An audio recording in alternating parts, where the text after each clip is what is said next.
to get down to business?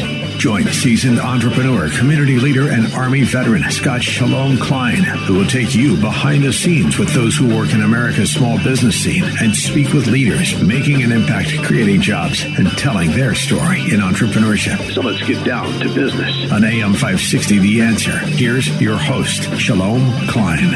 And indeed, we're all about small business, jobs, and entrepreneurship in business. We talk all about small business. Here, as always, you get on my website, syklein.com. Let's kick off today's program with an acclaimed financial expert who's here to help you build wealth without compromising your life. Our guest is Zdenek, a Forbes books author of 2 best-selling works on financial management and business cash flow. With over 4 decades of experience, Al has guided countless business leaders and individuals to financial freedom by flipping the old financial script. He's also the founder of K-Club, a powerful new app designed to reveal hidden money and transform everyday financial decision-making. Welcome to the show, Al. Glad to be here, Shalom. It's great to have you. Your core philosophy is about flipping the old financial script.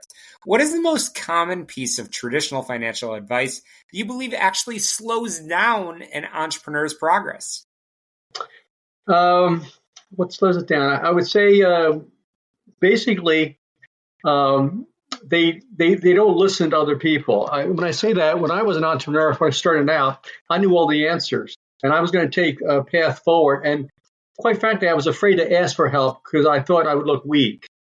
But you learn as you go along, asking for help is a strength. And you get people around you that are going to guide you and hopefully avoid some of the mistakes that they've made.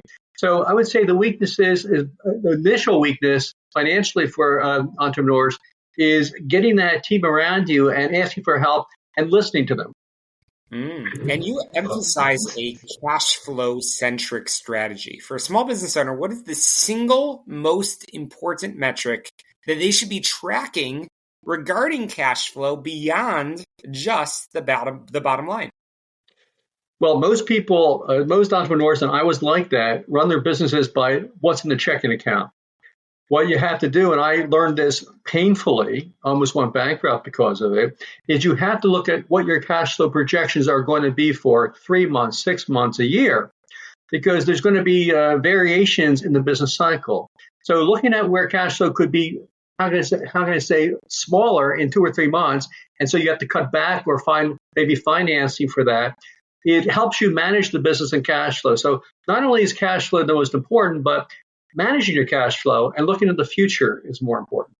And Al, I know you recently launched the K-Club app to help people find hidden money.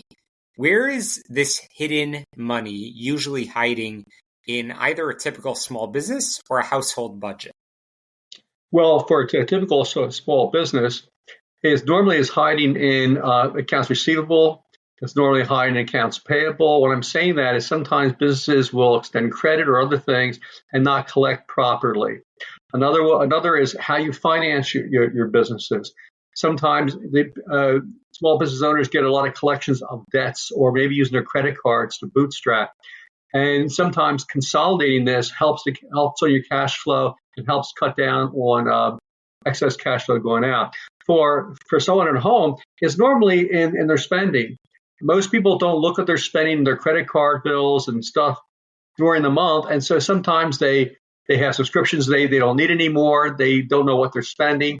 And so we always find there's a lot of cash flow, excess cash flow, in just having them sit down and looking at their credit card bills.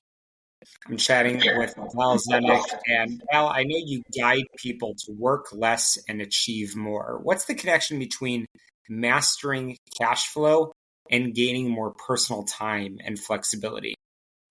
Well, the thing is, know how much you need cash flow to run your life now. Know how much cash flow you need for your life, the life you want to live.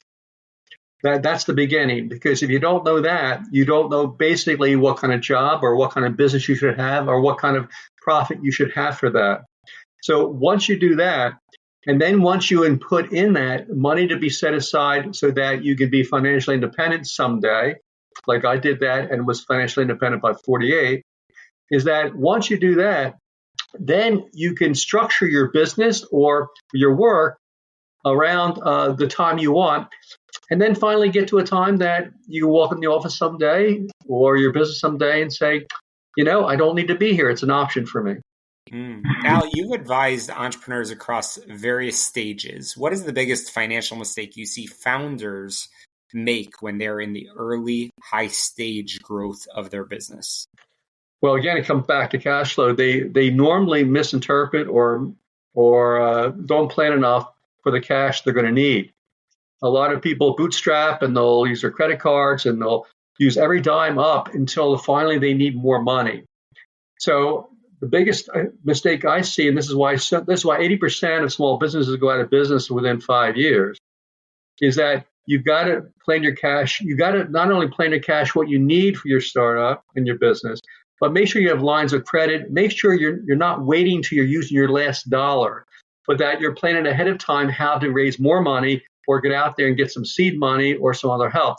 So cash flow planning at the very beginning and what you need is probably one of the biggest mistakes entrepreneurs make. You spent over 40 years, Al, guiding business leaders. What's the biggest difference you observe in the mindset between those who successfully build generational wealth and those who remain stuck on the financial treadmill? The ability to really pivot.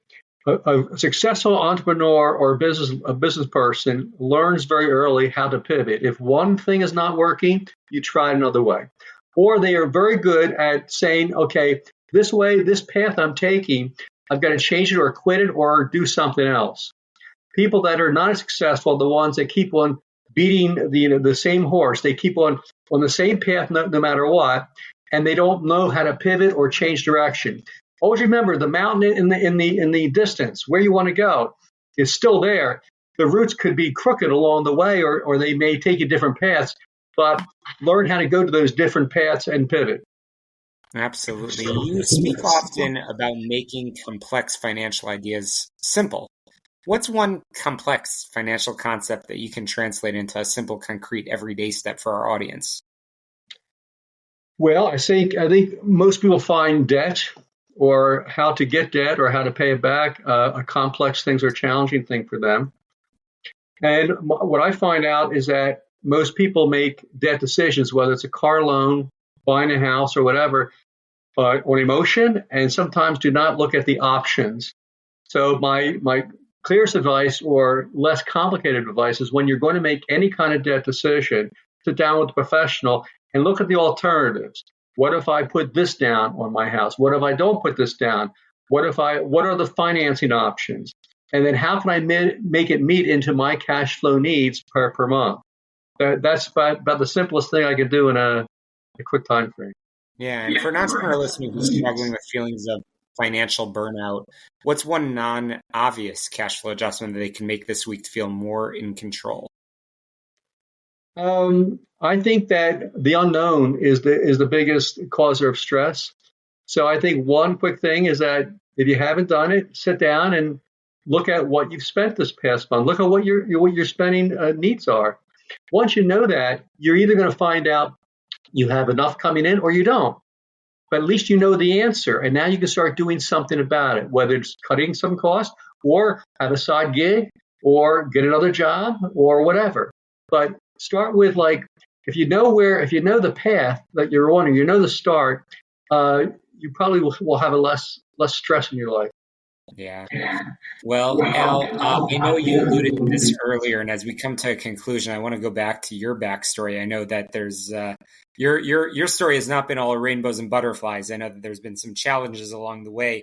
Definitely. I want to leave the final minute over to you if there's any sort of story that might inspire some of our listeners, and if you don't mind concluding with how we can get in touch with you to learn more about all of the awesome resources that you provide. Well, thank you. Well, I'll think back that one of the biggest challenges of my life is that I started a few businesses. I didn't watch cash flow. I didn't ask for help, and I was on the verge of bankruptcy. And again, I was raised in a family where you don't ask for help. It's a weakness. You have to figure it out on your own. But I got to a point where I almost lost my house. Sat with my wife, told her we were going to lose this, and I finally asked someone for help. And I was actually shocked at how many people that helped me because they were there too. just keep in mind, if you're struggling with your business or career, everyone has had that experience. Everyone, especially entrepreneurs. So reach out to them. Reach out to entrepreneurs that are successful and let them tell you their stories of how the mistakes they made. So either you can avoid them, or if you're struggling, get some help. And by the way, if you want some more help because of our Cake Club app, if you want to follow me or look at my background, you can go to al@alzdenek.com, or you can go to cakeclubapp.com. And if you want to, for a limited time only, if you put in code of cake, you can get that app free for some time. I love it. Zdenek, thank you so much for joining us, for inspiring our listeners. Awesome conversation. We'll link in the show notes, but we've got a great show in store for us. Don't touch that dial. You're listening to Get Down to Business. We'll be right back.